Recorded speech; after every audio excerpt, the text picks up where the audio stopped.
En prélude à la fête de la musique en ce 21 juin, le comité de lecture de la médiathèque avait invité René Frény pour nous faire entendre la musique des mots. D'accueillir René Frény, qui habite à Manosque et qui a beaucoup écrit sur Manosque, sur Marseille et sur la région. Aujourd'hui, il est question de Je me souviens de tous vos rêves, le dernier livre de René Frény. J'ai voulu parler d'un libraire, De mon chat, de quelques hommes perdus, parler de la lumière des collines, du visage d'Isabelle, de la douceur des chemins les après-midi d'automne, de cette petite table où j'invente la tendresse en écoutant derrière la vitre les voyages du vent. Voilà, ça nous a semblé un bon résumé de ton livre.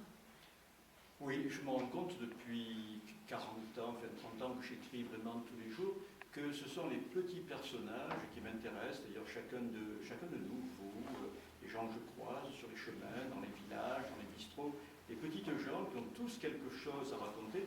Et dans ce livre, plus particulièrement, je me suis assis dans des bistrots devant n'importe qui et j'ai écouté parler les gens.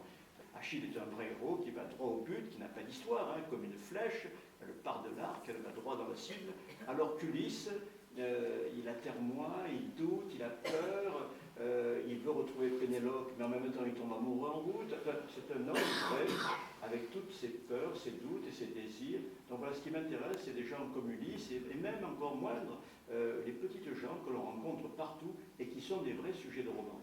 Le libraire, surtout s'il fait un bon café le matin, c'est le plus intelligent des bistrots. Tout l'été, les films aujourd'hui commencent par une scène de crime, on voit un cadavre entre des bandes jaunes, et puis c'est toujours pareil, j'ouvre un polar qui me réveille. Mais dans la journée, je préfère lire Genet, Céline ou Giono. Il n'y a que la culture qui peut éloigner la barbarie. Que la culture.